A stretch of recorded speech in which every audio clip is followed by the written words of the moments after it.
నేను శైలజ చిత్రంలో తెలుగు ప్రేక్షకులను ఆకట్టుకున్న కీర్తి సురేష్కు టాలీవుడ్లో వరుసగా ఆఫర్లు వస్తున్నాయి. అయితే ఆమె ఆచితూచి మాత్రమే అవకాశాన్ని అందిపుచ్చుకుంటుంది. ఇటీవల నేను లోకల్ చిత్రంలో కీర్తి సురేష్ మరో సక్సెస్ను ఖాతాలో వేసుకుంది. ఆ సినిమా విడుదల కాకముందే ఆ అమ్మడికి సూపర్ స్టార్ మహేష్ బాబు సరసన నటించే అవకాశం వచ్చింది.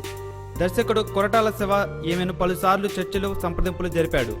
దాంతో 2 సినిమాలతోనూ సూపర్ స్టార్ నటించే అవకాశం దక్కించుకుంటూ కీర్తి సురేష్కు అభినందనలు దక్కాయి. అయితే దర్శకుడు కీర్తి సురేష్కు షాక్ ఇచ్చాడు.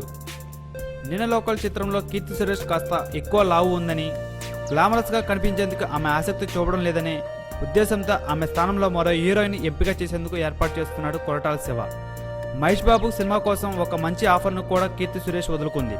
ఇలాంటి సమయంలో కొరటాల శివ షాక్ ఇవ్వడంతో కీర్తి సురేష్ అగ్గి మీద గుగ్గిలంలా మండిపోతుంది. తమిళంలో స్టార్ హీరోయిన్గా దూసుకుపోతున్న కీర్తి సురేష్కు తెలుగులో మాత్రం ఈ ఘటన పెద్ద షాక్ అని చెప్పాలి. బొద్దుగుమ్మలను తెలుగు ప్రేక్షకులు అంతగా ఇష్టపడరు. అందుకే మహేష్ బాబుకు సరిజోడి కీర్తి సురేష్ కాలేదు అనే ఉద్దేశంతో కొరటాల శివ ఈ నిర్ణయం తీసుకున్నాడు. మేలో మహేష్ బాబు కొరటాల శివ సినిమాల సెట్స్ పైకి వెళ్ళబోతుంది. అప్పటి వరకు మరో హీరోయిన్ను ఎంపిక చేసే అవకాశాలున్నాయి. Thanks for watching. Please subscribe our channel.